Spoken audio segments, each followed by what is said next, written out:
그가 낮추시리.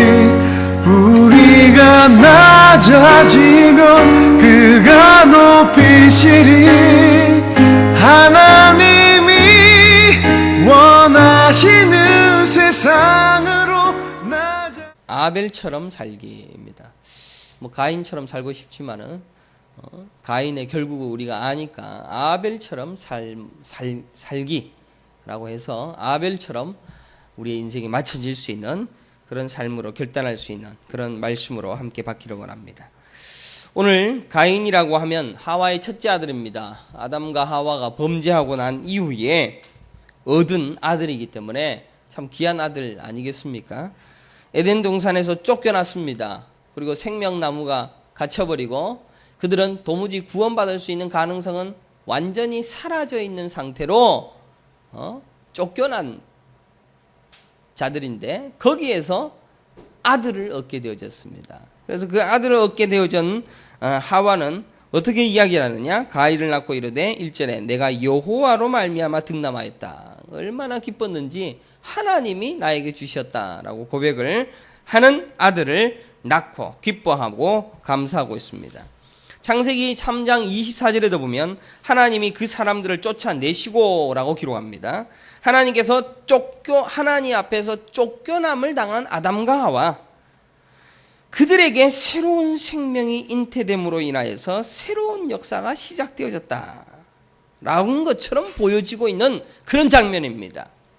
그래서 범죄하고 죽임당하고 이제 괴로움 당하고 있는 바로 그때에 다시 아들을 얻어서 새로운 역사가 일어난다 라는 것처럼 보여지고 있는 장면입니다. 우리도 그러지 않습니까? 범죄하고 하나님이 쳤습니다. 그래서 괴로워 죽겠는데 다시 소생시켜 줍니다. 사업이 번성이 됩니다. 뭔가 일어날 것 같습니다.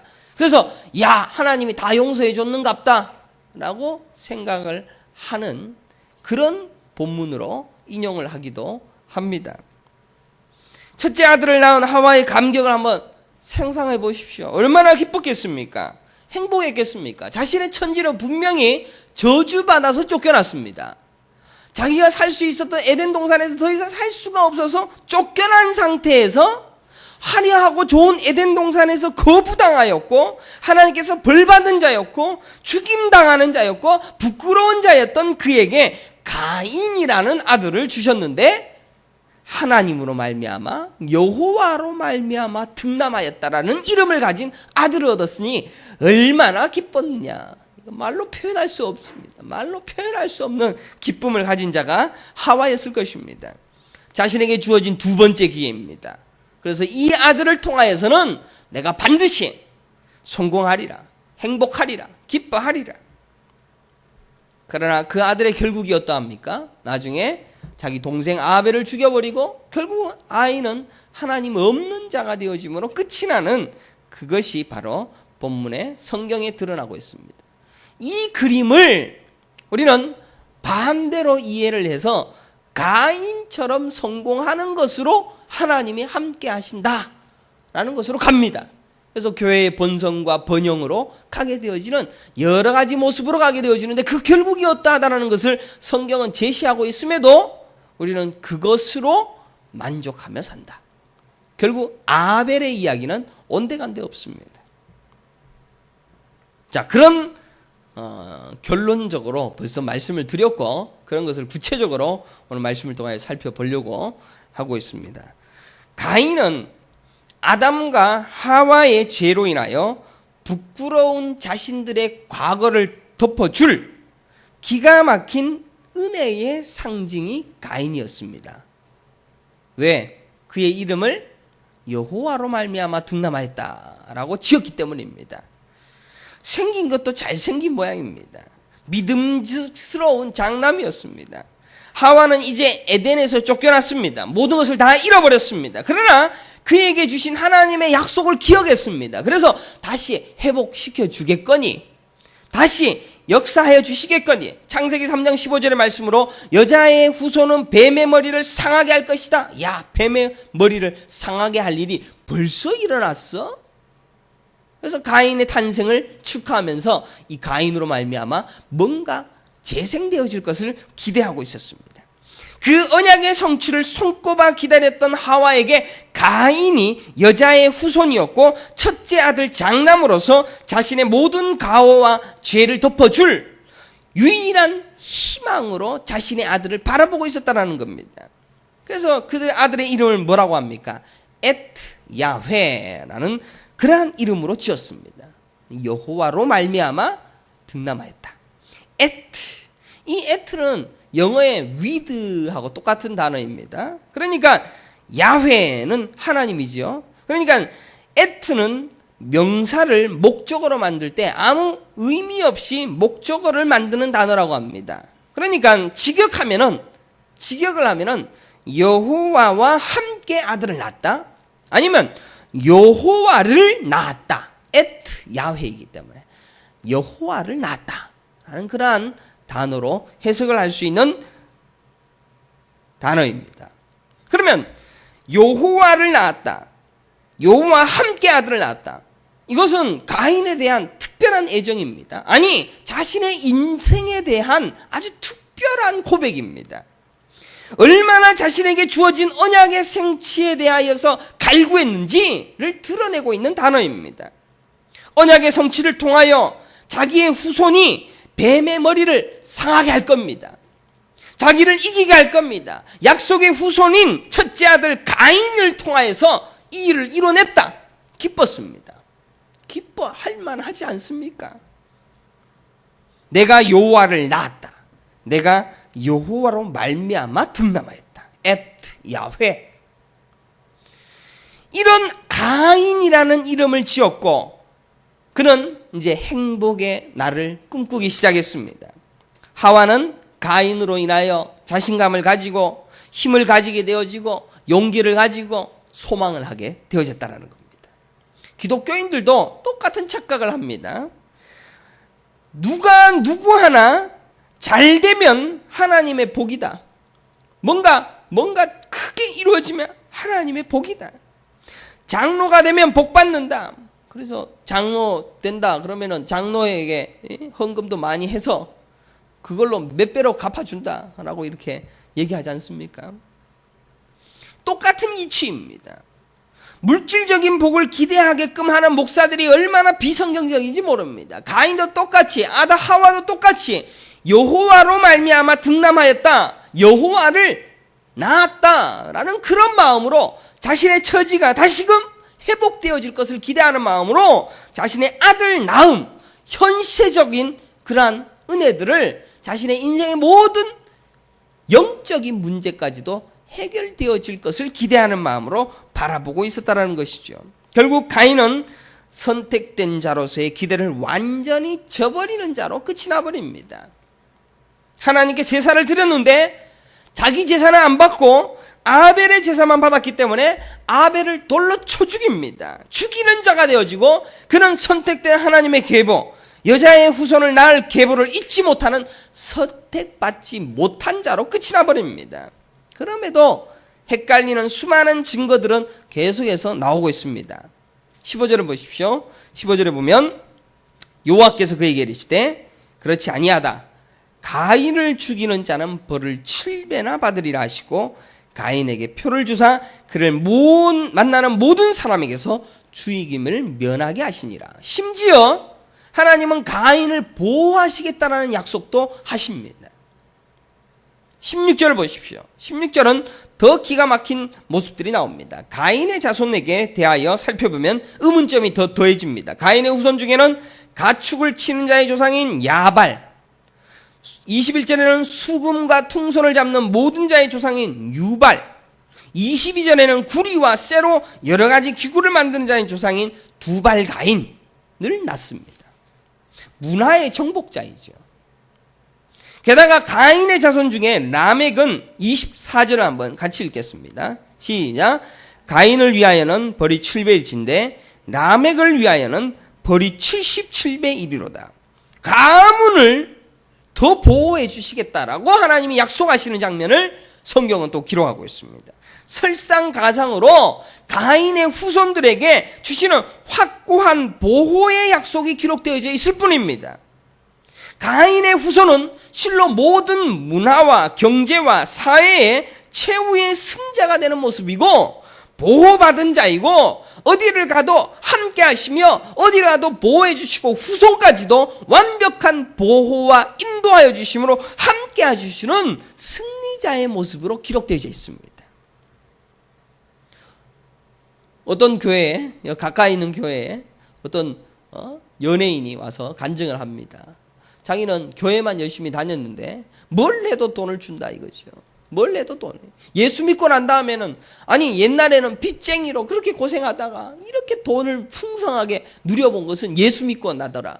이런 이야기를 하게 되어집니다. 하나님의 보호하심, 나의 자녀가 공부를 잘하는 것, 나의 사업이 경영하는 것, 하나님의 능력, 하나님의 보호하심, 하나님의 인도하심이 나의 삶에 충만하다라고 생각되어질 수많은 요건들과 모습들이 가인에게도 있더라는 이야기입니다.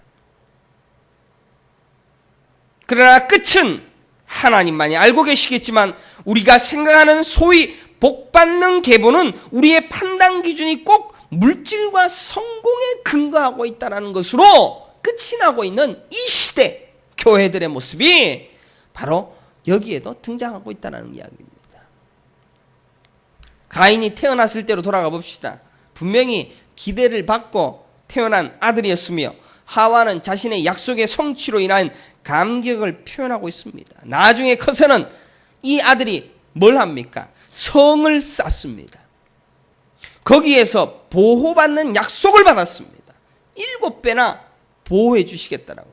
아주 특별한 삶을 살다 갔습니다. 그것을 성경은 기록하지 않았다면 모르겠지만 낱낱이 기록합니다. 가인에 대해서 낱낱이. 의문이 됩니까? 신나지 않습니까? 다 보호해주고 성도 멋지게 싸고 문화와 모든 거에 선두주자가 되어지며 심지어 하와는 갸를 낳을 때 여호와를 낳았다라고 표현할 정도로 완벽합니다. 왁구가 딱 맞습니다. 선택받은 자로 끝이 나지 않았고 멸망의 잔으로 끝이 난 가인의 모습이 화려했다라는 이야기입니다. 이 시대의 아주 주인되운 모습으로 끝이 났더라는 이야기입니다. 요한일서 3장 12절에 보면 가인의 잘못이 무엇인지를 기록하고 있습니다. 가인같이 하지 말라. 그는 악한 자에게 속하여 그 아우를 죽였으니 어떤 이유로 죽였느냐? 자기의 행위는 악하고 그의 아우의 행위는 의로움이라 라고 기록하고 있습니다. 우리가 알듯이 가인은 분명히 잘못되었고 선하지 않았습니다. 하지만 그의 삶에 대하여서 우리는 지금도 의식적으로 동경합니다. 가인처럼 살기, 가인처럼 멋있게 정복하기. 그래서 서울에 있는 어떤 교회도 좋은 지도자가 교회 안에서 많이 나타나야 된다고 젊은이들을 이야기합니다. 동원시킵니다. 열심히 최고의 고지를 향하여 달려가자라고 이야기를 합니다. 틀린 말 아니지 않습니까? 목사가 돼도 고지를 향하여서 가고, 저도 나중에 옛날에 꿈이 대통령이었어요. 대통령이 되어져서, 예수 믿는 대통령이 되어져서 멋있고 훌륭한 나라를 만들어보자. 그리고 교회가 사역의 활성화와 사업의 부흥과 놀라운 성과와 모든 것의 경성함을 노래하고 있는 것이 이 시대 모든 사람들이 꿈꾸고 있는 것입니다. 교회뿐만 아니라 사회에서도, 회사에서도, 불교에서도, 모든 종교에서도 전부 다 고지는 바로 거기입니다. 가인의 삶의 모습입니다. 그러면 아벨의 모습은 어떠합니까? 가인의 모습은 이렇게 제쳐놓고 아벨은 어떻습니까? 아벨은 성경에 기록되어져 있는 딱 한 구절 나옵니다. 아벨은 제사 드리고 형한테 맞아 죽었습니다.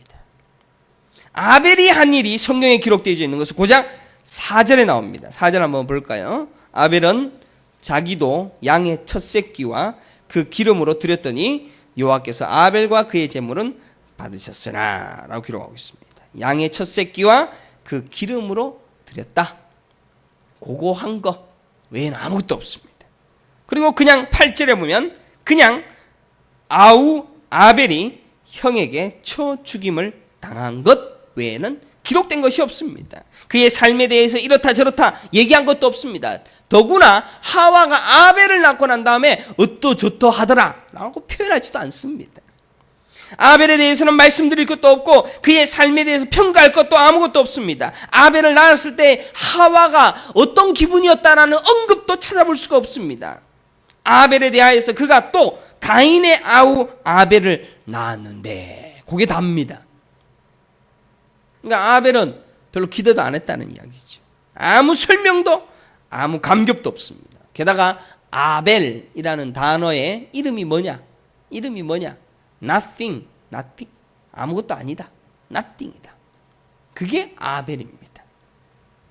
아무것도 아니다 라는 그러한 이름을 가진 아들이 아벨이었습니다. 별 언급도 되지 않았고 별 관심도 없던 아들이 형에게 쳐 죽임당하여 별 볼 일 없이 사라져간 사람으로 기록되어져 있다는 이야기입니다.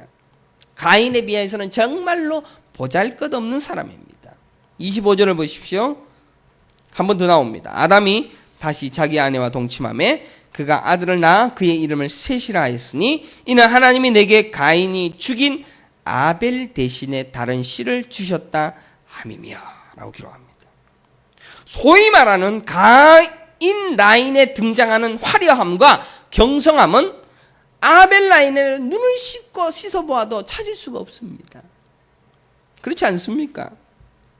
게다가 셋에 대하여 기록하기를 셋도 별 기록이 없습니다. 그런데 26절에 보면 셋도 아들을 낳고 그의 이름을 에노스라 하였으며 그때의 사람들이 비로소 여호와의 이름을 불렀더라 라는 것밖에는 기록된 것이 없습니다.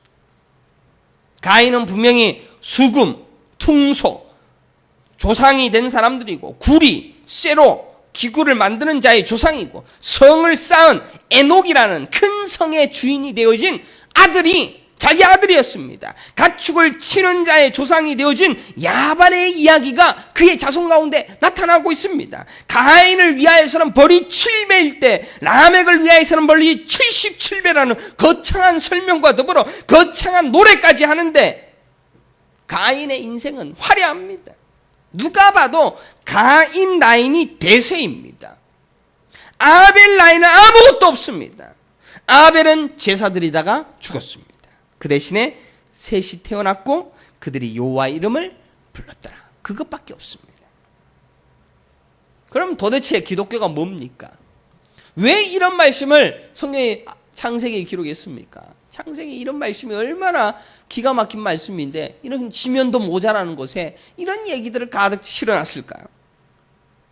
가인 라인과 아벨 라인에 대하여 명확하게 갈리어지는 이 짧은 창세기의 기사 속에 엄청난 진리가 발견되어집니다. 결국 구원이라는 천국의 비밀을 가르쳐주는 명확한 대조로 끝이 나버린다는 이야기입니다. 우리가 살고 있는 이 세상의 대세가 뭡니까? 대부분 돈입니다. 돈이 대세 아닙니까? 모든 관심사 아닙니까?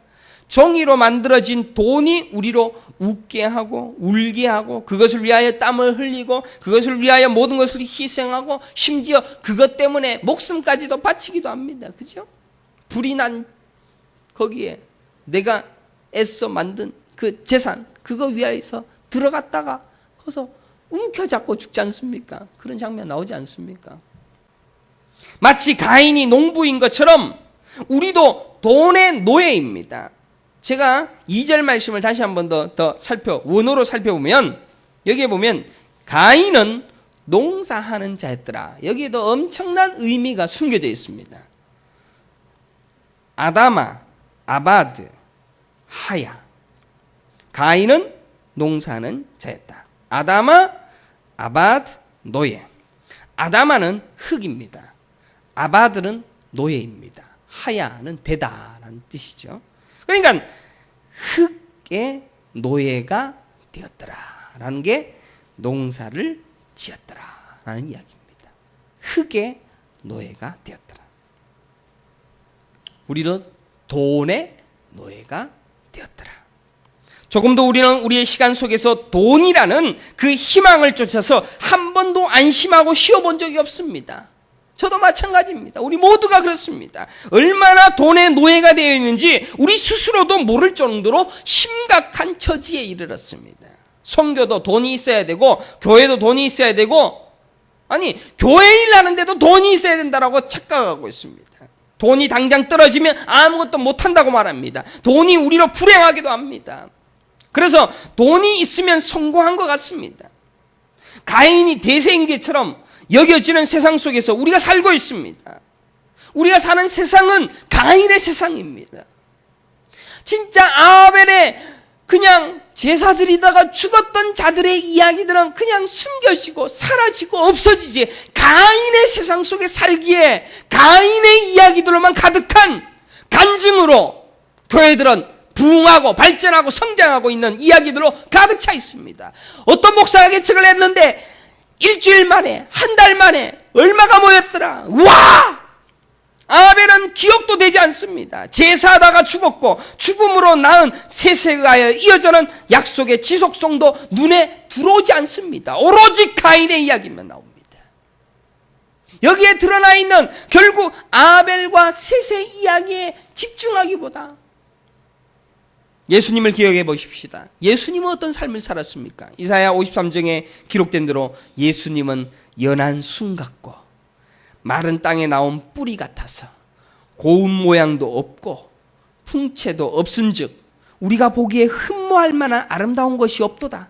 그는 멸시를 받아 사람들에게 버림받았으며 강고를 많이 겪었으며 질고를 아는 자라. 마치 사람들이 그에게서 얼굴을 가리는 것 같이 멸시를 당하고 사람들이 그에게서 얼굴을 가립니다.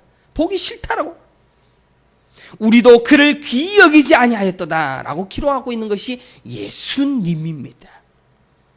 예수님은 보잘것없이 태어나셨으며 보잘것없는 십자가에서 말없이 죽으셨습니다. 그리고 그것으로 끝입니다.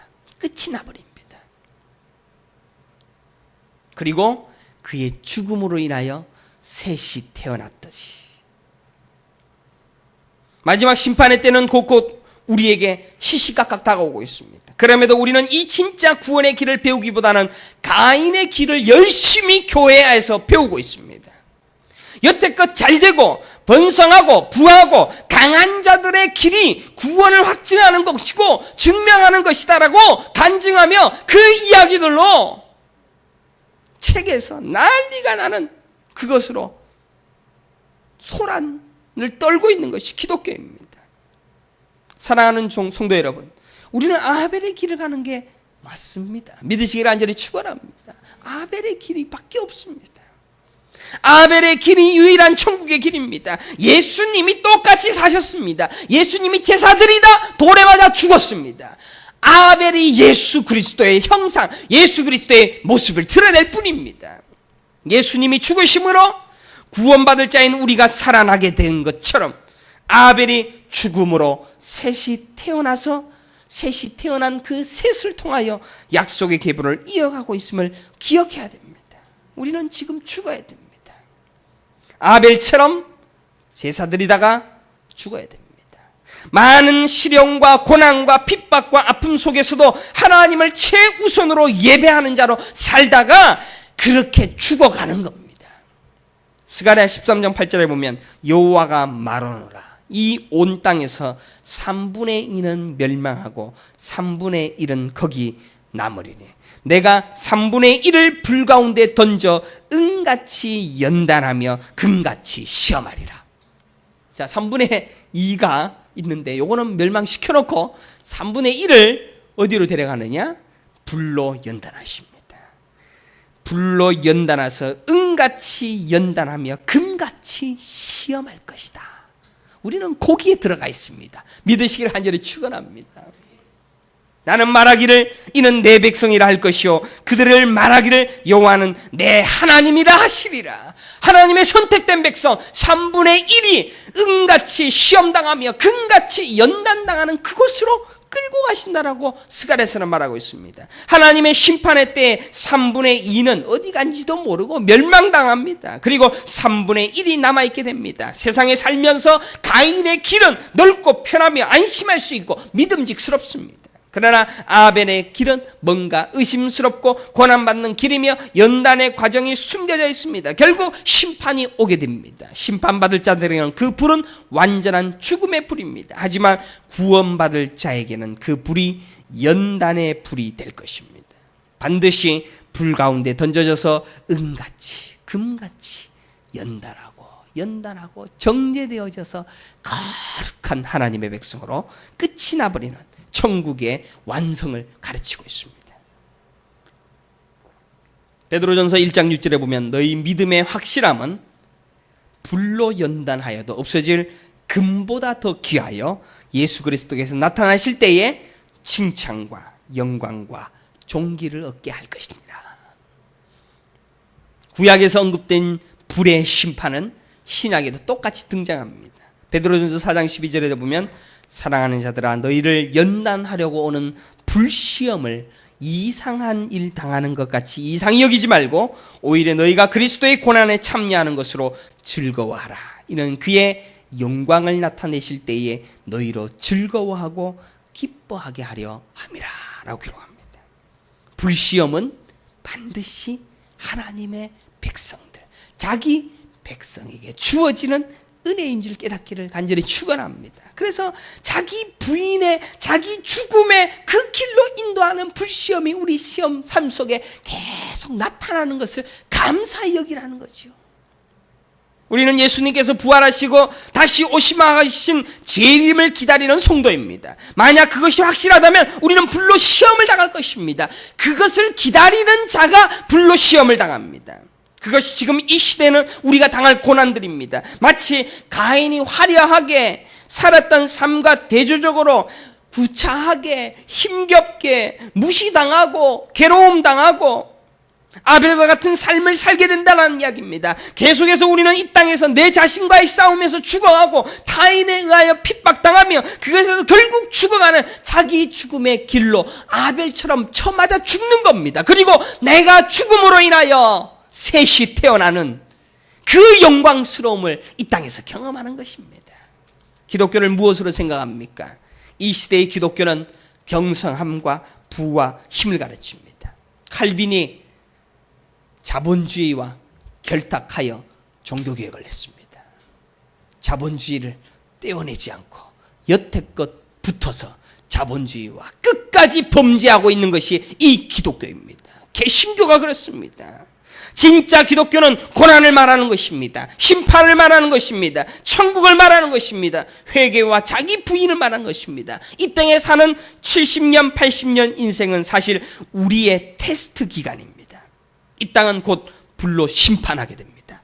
다 타고 없어지는데 거기에 금과 은은 불로 연단되어 순금과 순은이 나오게 되어지는 거기에 우리가 속해 있다는 사실을 깨달아야 됩니다. 이 땅은 곧 불로 심판될 때 마지막 때에 살아서 구원 얻을 자를 찾고 두루 시험하고 있는 이 시대의 종말을 깨달아야 되는 겁니다. 이 땅의 현상과 현실은 우리로 계속해서 착각하게 합니다. 보이는 것이 진짜인 것으로 생각하게 합니다. 천국에 대한 관심을 멀게 하기 위하여 물질 만능주의 사상에 젖어들게 합니다. 모두가 부자 되기 원하고 모두가 행복하기를 원하고 모두가 잘 되기를 원합니다. 그래서 부처도 믿어보고 마리오도 믿어보고 열심히 있는 종교생활을 통하여서 기독교도 마치 그런 신앙생활을 통하여서 하나님의 은혜를 누릴 수 있는 것처럼 생각을 합니다. 그런데 오늘날 목사가 성경을 안 가르치고 뭐 하느냐? 이 돈을 따라가게끔 하는 설교를 합니다. 그래서 환장하게끔 합니다. 헌금을 100만 원 하면 1000만 원 갚아줄게. 아멘! 그러지 않습니까? 성경에 그런 것이 있었다면 저도 벌써 부자 됐겠죠. 안 그렇습니까? 제가 먼저 그 비밀을 알고 있는데 여러분한테 조금 가르쳐주고 내가 먼저 부자 되고 말지. 왜 자꾸 그런 사기에 쏟고 있냐 이겁니다. 불쌍합니다. 성도들이. 목사는 좋은 거 뭐 회를 먹어도 뭐 볼떼기 살을 먹어야 된다. 특별한 살을 또 무야 된다면서요. 한 살에 30만 원짜리가 있다면서요.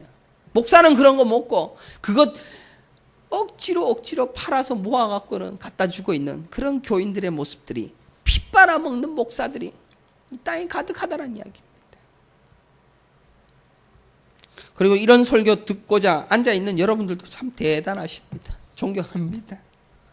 성경 속에서의 구원의 길은 오로지 자기 죽음입니다. 아벨처럼 죽는 겁니다. 오늘도 죽는 겁니다. 아벨이 죽듯이 그저 예배하는 자가 되기 위하여서 사는 것뿐입니다. 그저 하나님께 영광 돌리기 위하여서 살면서 죽는 겁니다. 오늘날의 목사들이 온갖 거짓말로 헌금 많이 하면 복 받는다라고 자기 배불리려고 거짓을 일삼니다. 그런 거짓말에 농락된 이 시대의 기독교를 바로 우리 하비스트교의 성도들은 바르게 전하고 바르게 나타내야 될 파수꾼의 사명을 가졌다라는 것입니다. 마틴 루터가 종교개혁을 외쳤을 때만 해도 모두가 아니라고 했습니다. 마틴 루터, 너는 그러다가 실패할 거야. 아무도 그의 성경으로 돌아가기를 고집하는 것에 대하여 아무도 관심 가져주지 않았습니다. 마찬가지로 지금 우리는 이 썩어져가는 세상 속에서도 진리가 아닌 것으로 또 우리를 쏟고 있다는 사실을 깨닫지 못하는 자들로 가득합니다. 99가 가득합니다. 구원은 멀어져만 가는데 종교 행위가 가득해지고 자기가 만든 천국을 위하여 달려가고 있을 뿐입니다. 진짜 천국을 향하여 가는 성도들이 맞습니까? 진짜 천국을 바라는 자들이 많습니까? 지금 죽어도 천국에 대한 확신은 있습니까? 적어도 이 시대의 성도들은 천국이 필요가 없습니다. 이 세상이 천국이 되어야 됩니다. 아파트가 왜 자꾸 인테리어가 좋아지고 엘리베이터가 금으로 치장된지 압니까? 천국 비스름하게 흉내내서 여기도 좋사오니 착각하게끔 하는 겁니다. 너무 좋아하지 마십시오. 이 세상에 천국에 흉내내고 있는 그것들에 의하여 우리의 눈이 팔리게 되어지는 동안 우리는 아벨처럼 죽어서 사라져 없어져서 나로 말미암아 셋이 태어나게 되어지는 그 부활의 중생의 역사를 경험할 시가 별로 없습니다. 그래서 우리는 예배해야 됩니다. 기도해야 됩니다. 기적이 일어나고 성령의 역사가 일어나는 거짓 투성이인 집회에다가 목숨을 내걸고 목을 들이밀고 성경을 제대로 가르치는 곳에 아무도 사람이 없는 것을 이 시대는 바라보고 있습니다. 사랑하는 성도 여러분, 순전한 제사를 드리다가 이 세상의 돌에 죽임을 당하시기를 간절히 축원합니다. 그것이 에스겔서요, 다니엘서요, 호세아, 요엘, 아모스, 오바댜 모든 선지자의 이야기입니다. 그리고 천국 가는 겁니다. 누가복음 13장 23절 27절에 어떤 사람이 여짜오되 주여 구원을 받는 자가 적으니까 그들에게 이르되 좁은 문으로 들어가기를 힘쓰라.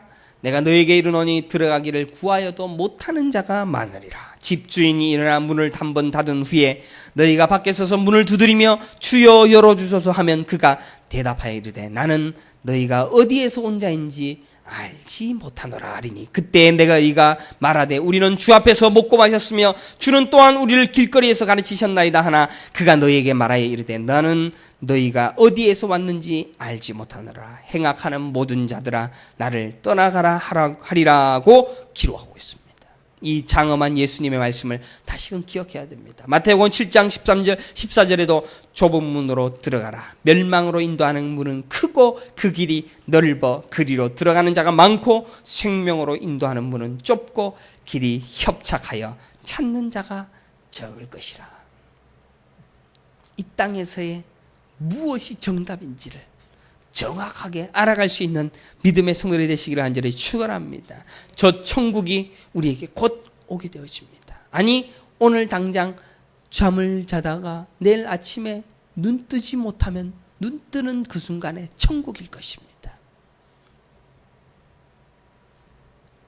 심장이 계속 한 번도 멈추지 않고 발동하다가 심장이 어느 순간에 갑자기 멈추면 눈 뜨는 순간에 천국일 것입니다.